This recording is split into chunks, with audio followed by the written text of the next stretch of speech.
Hello, Geoff Dean here in the Magic Kingdom at Walt Disney World on this bright sunny day. I'm going to be heading towards Tom Sawyer Island there in front. And in order for me to get across, I need to use some transportation. That's one of those motorised rafts which I'm about to board.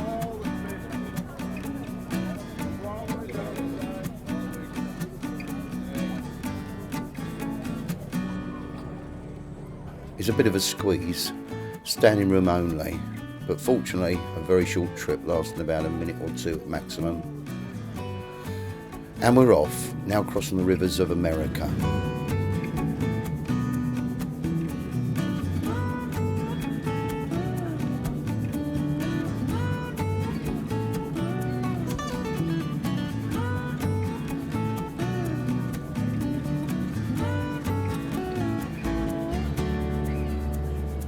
The island's all part of Frontierland and quite often overlooked by most visitors, especially first timers.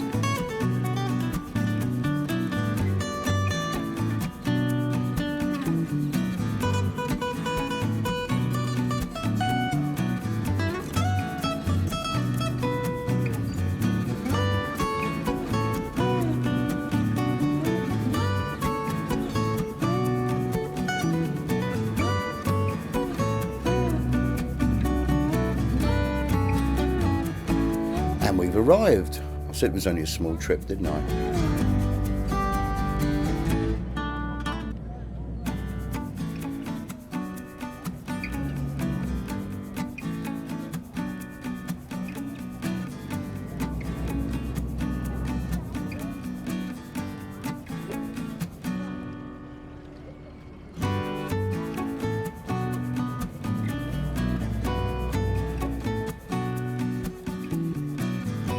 So let's have a little explore. Sadly, I can't go too far today because of the refurbishments on the other side. Now this is the world of Huckleberry Finn and Tom Sawyer, and also a really good place for the young ones to have a run around. You've got caves and walkways and things like that, all sorts all over the place. I'll not go into any of the caves because they're a bit too dark for this camera. A little windmill here.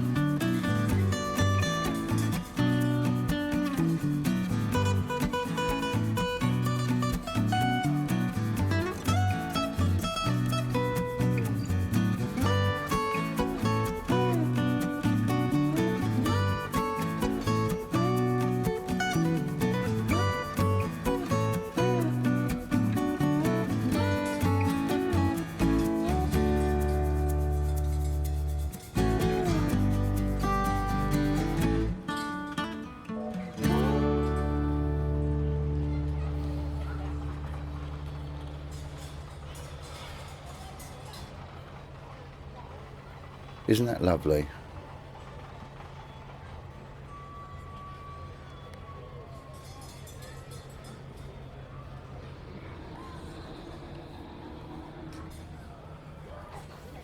This, as you might have guessed, is a more laid-back area, away from the main Magic Kingdom itself, and obviously good for families with young children.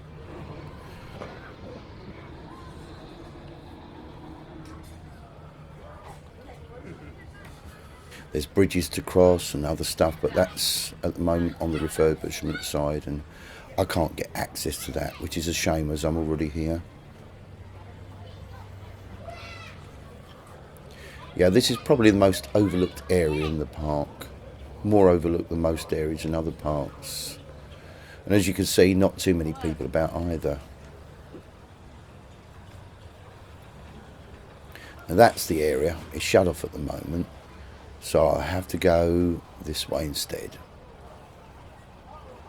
That's the Haunted Mansion over the other side.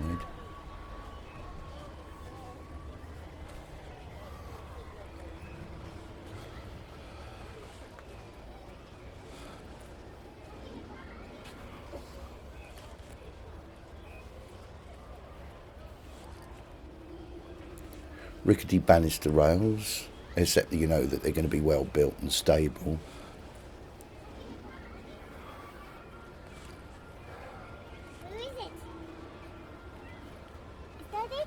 Yep. You'll also be pleased to know that there are restrooms here, and if I'm not mistaken, a refreshment area, so anyone can come here and chill out for half an hour or more.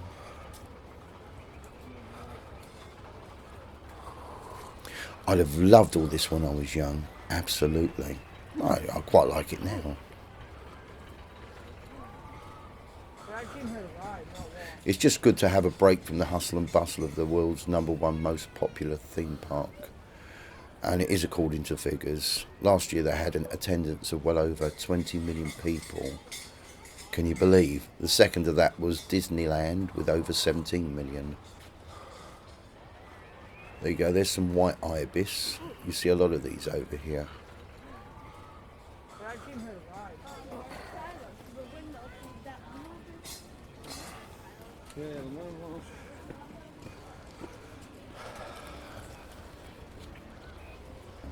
Yeah, it's a pity that the other larger area is closed. I think that's got rope bridges over there, a fort, lots of shady spots. And that's important when you get the extreme heat that Florida's used to.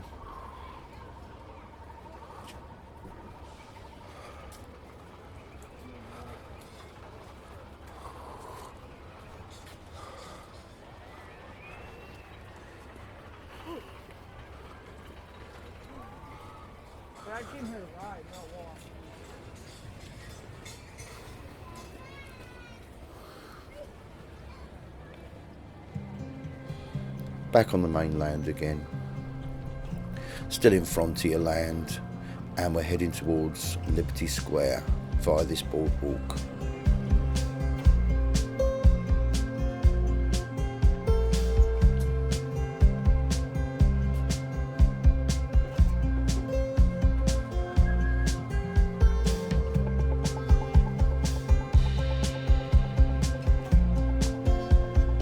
This can be a lot less congested than the main walkways I've found.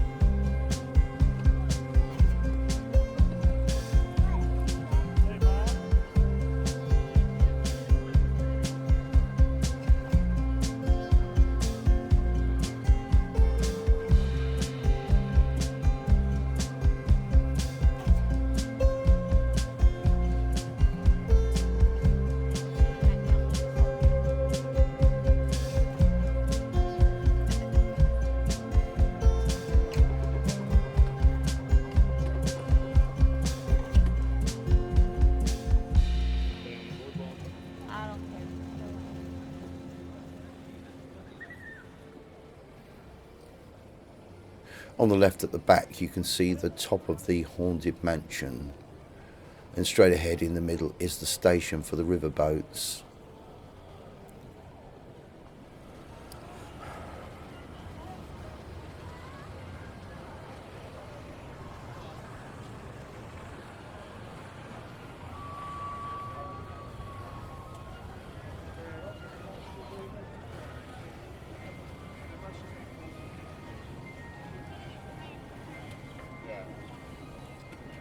Coming right into Liberty Square now, home to the Hall of the Presidents. And for those of you that don't already know, that's where you'll be able to see all of the United States presidents from George Washington right through, now 45 in total at this point in time. And they're all full life size. They all move, some even talk and make speeches. Most are standing, and some of them actually stand up and then they sit down. And the technical name for all of them is audio animatronics. First of its kind was at the 1964 New York World's Fair with Abraham Lincoln, built by the Walt Disney Company. And then that was moved to Disneyland, and it's still there now. There, that lovely ornate building is the one I'm talking of, right there in front.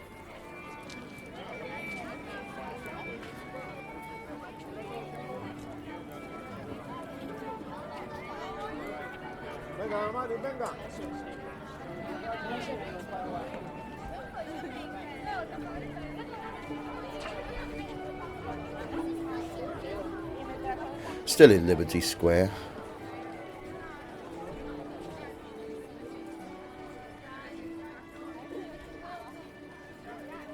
I like all these quaint little buildings. The whole of this area, I guess, depicts colonial America. And that all includes English, Dutch, Spanish and French colonial. And you'll find that the houses, churches and government buildings at the time were associated with all these styles.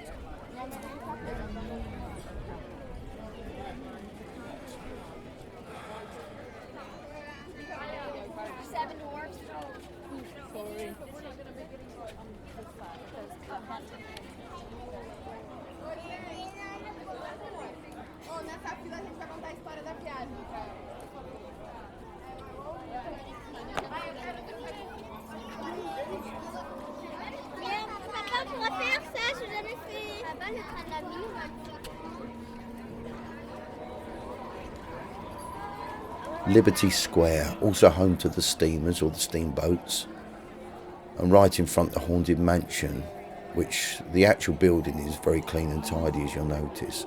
Walt Disney didn't want the original Disneyland looking run down and shabby from the outside. He liked it looking neat and tidy. Now I often wonder what he might say if he ever saw the Hollywood Tower of Terror, if you know what I mean. I know it's designed deliberately to look run down, but I wonder what he might actually say.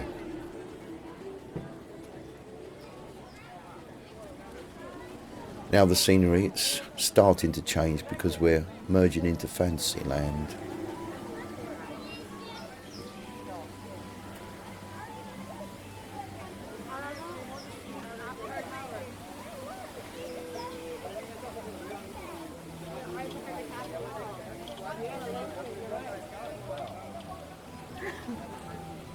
There's a nice dog, golden retriever.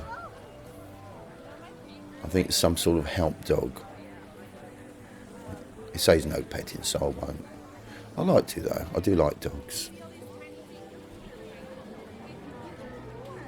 On the right is the Peter Pan ride, and on the left ahead is the building for It's a Small World. Now at Disneyland and Disneyland Paris, well, they both have very similar architecture on this particular ride, in as much as the entrance and the boarding areas are all outside, you're outside. Whereas this is all undercover here, and that's very likely because of the extreme sun shining down. So you'll find on those particular days you're not going to be wanting to stand in line too long, not in that sort of heat.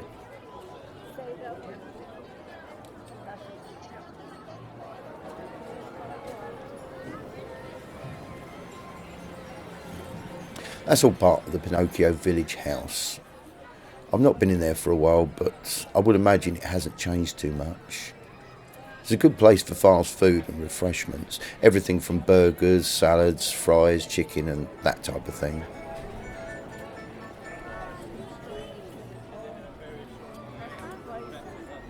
All this section over here is the new Fantasyland area. And these turrets and walls are all part of the new addition. As you can see, designed to complement the Cinderella Castle.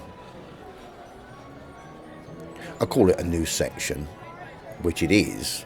It's not quite so new now. It was opened in December 2012.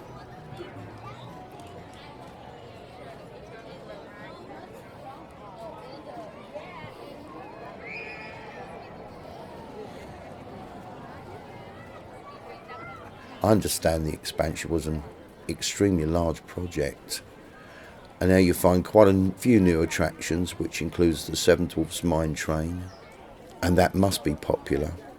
I can tell because of the standby wait times. Then there's a Little Mermaid ride. They've moved the Barnstormer ride here, and looks like they've moved the Flying Dumbos as well. In fact, they now have two lots of that ride. We'll take a look at that in a minute. There's another castle up there. That must be the one from Beauty and the Beast. It's all part of the Be Our Guest restaurant.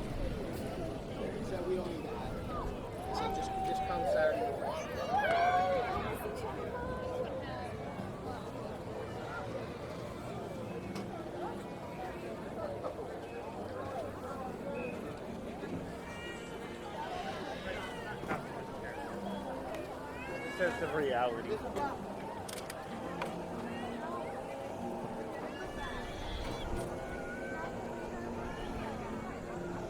Oh, I like that bridge.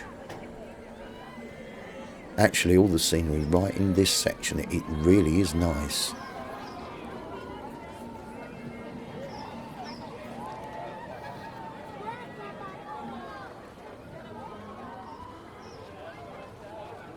Some nice buildings here.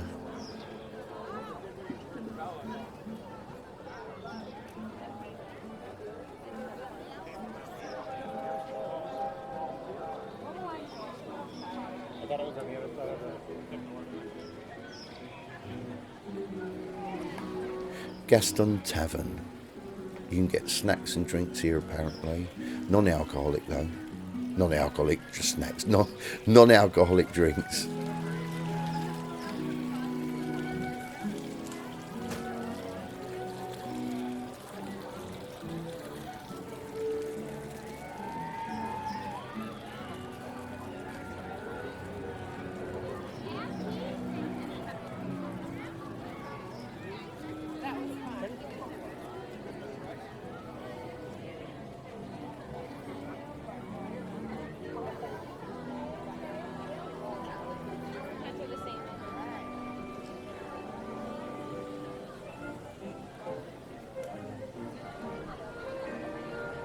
Here's some more interesting, really beautiful design buildings. This is all part of the Little Mermaid section. The main attraction is a dark ride called Under the Sea. And what that is, you get into these giant clams which then slowly submerge you under the surface of the water and tell a brief story, just like in the animated film. Look at that, isn't that just wonderful?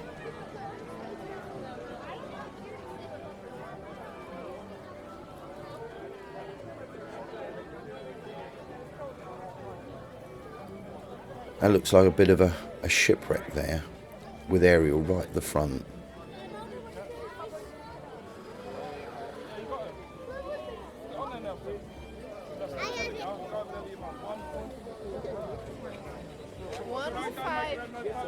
Also another popular ride with long wait times.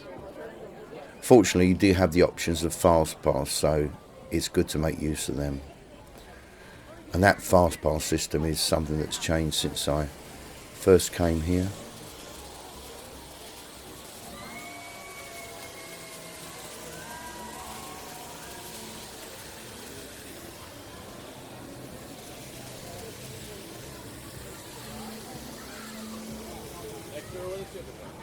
That's one of the meet and greet areas. You line up and see Ariel in a grotto.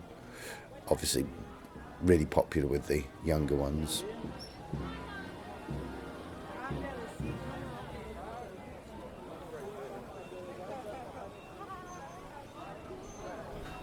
That's a circus themed area ahead.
Even the bins are circus themed, red and white stripes. I like the posters.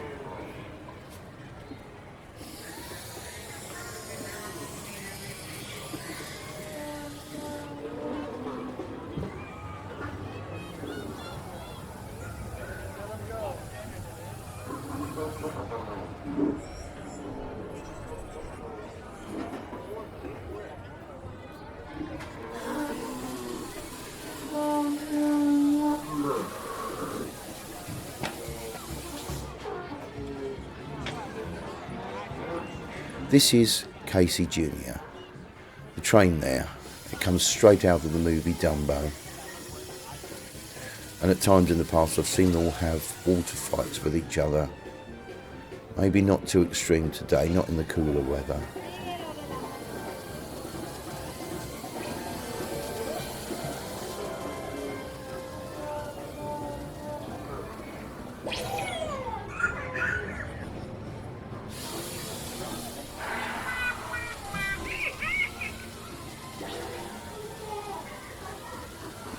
What's up here?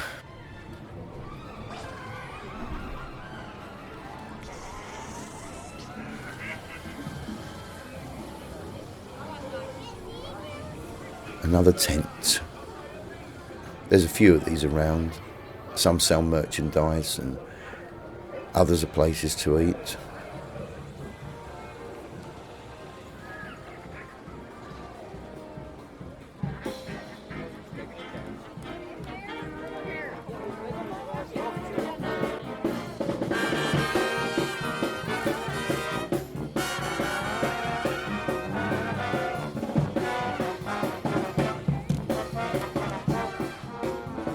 Now this is the Dumbo flying elephant section. The tent in the middle is now part of the new queuing or line system. I think they keep you entertained as you walk through and then eventually board one of two rides. They used to have just one of these, and I'm pretty certain that this was the original, in as much as this one rotates anti-clockwise.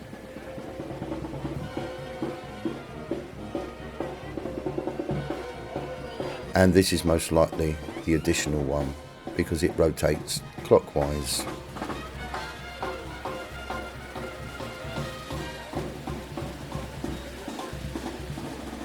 I've seen the one at Disneyland and I thought at first they looked identical, but apart from the actual Dumbos themselves, the rest of it is completely different.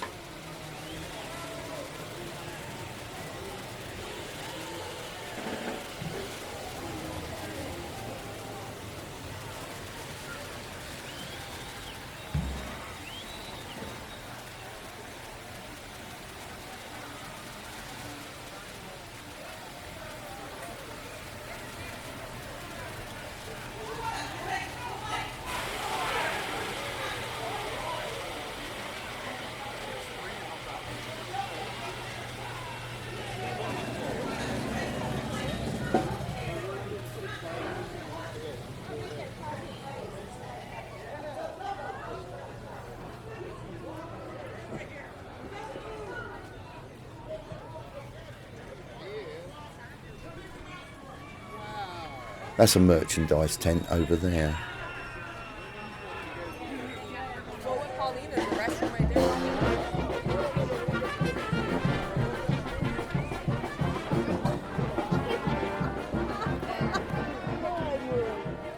Now that bird, that's an egret, and you'll find those all over, more so in places like SeaWorld.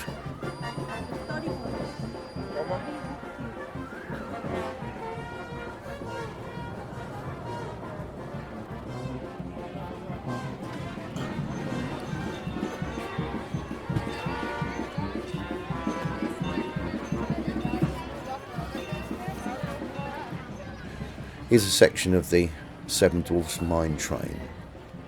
I thought initially when I first saw it that it was quite a tame ride, but when you go on it, it does pack quite a punch.